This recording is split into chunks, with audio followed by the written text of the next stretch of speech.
We're here at the Unit 731, this truly dark page of history and a place that at least one nation should be ashamed of.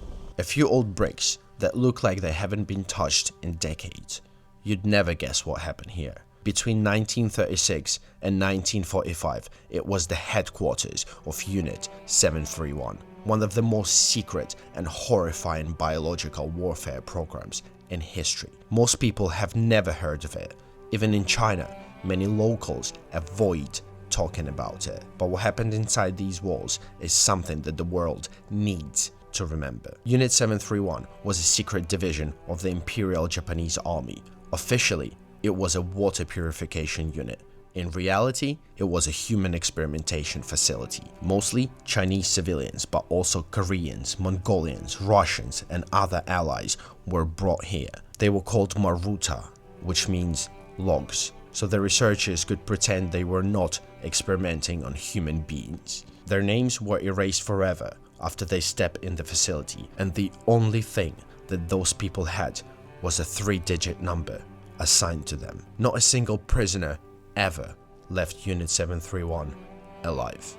They were infected with plague, anthrax, cholera, typhoid, syphilis, frostbite on purpose. Limbs were amputated without anesthesia to study blood loss. People were frozen to test gangrene and hypothermia treatments. Pregnant women were vivisected. Children were used in experiments. There was almost no limit to the cruelty.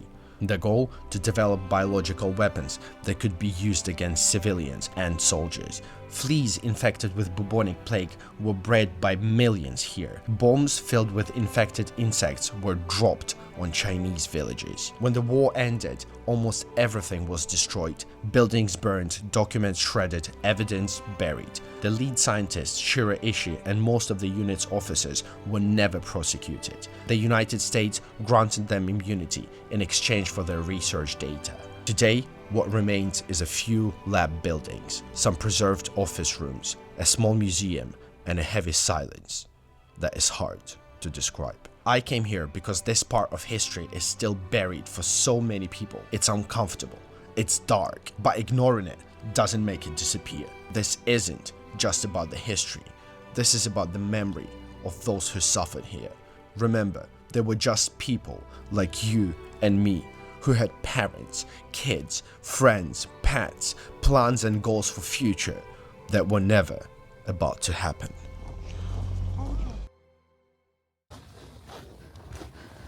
So imagine how cold it is now, -20.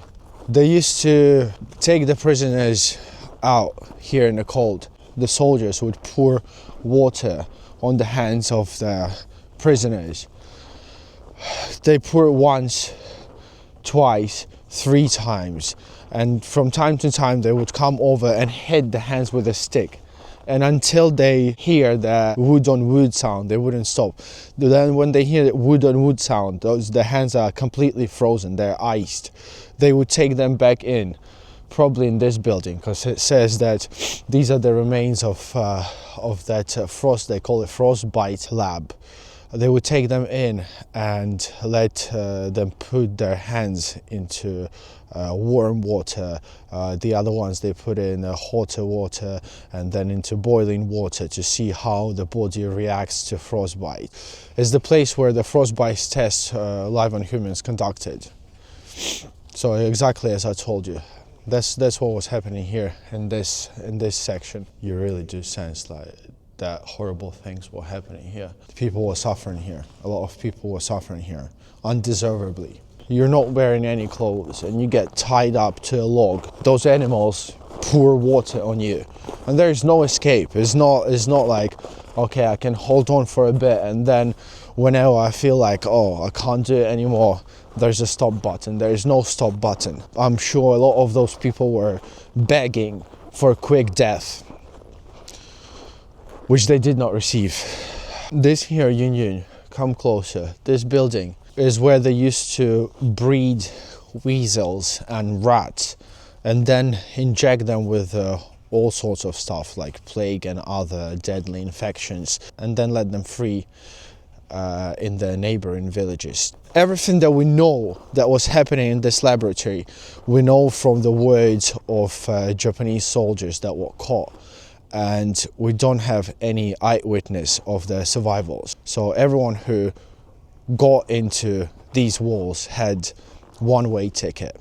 No one got out alive. No one. When the Soviet boys started closing in after they put Germany to sleep, the Japanese knew they've got minutes, not days.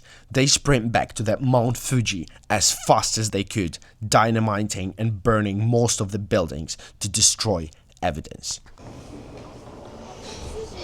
Now only the remains of the biolabs are left. So you can walk in a building that is built over the actual laboratories, and you can witness the remains of the biolab and other sections of the unit 731.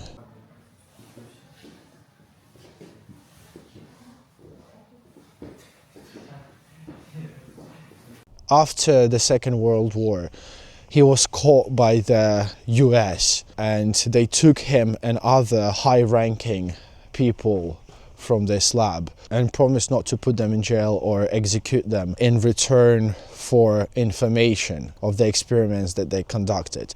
And after 15 years of investigation and working with the papers that Japanese gave to the US did not find out anything useful. They only found out that Japan was so much behind. US already had much more data, and so all these sufferings, all these deaths were just for nothing. You can't justify human experiment in any way, shape or form, but what makes it even worse, that there was no point at all conducting these experiments.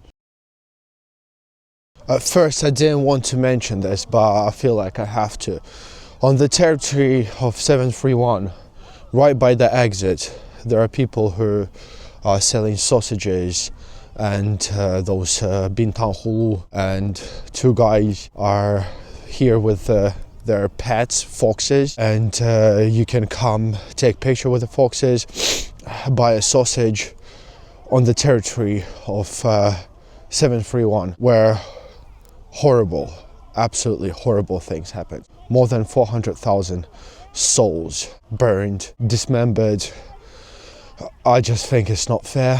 I think it's disgusting. And to be honest, I think that someone who's responsible for this place should get a phone call from Beijing.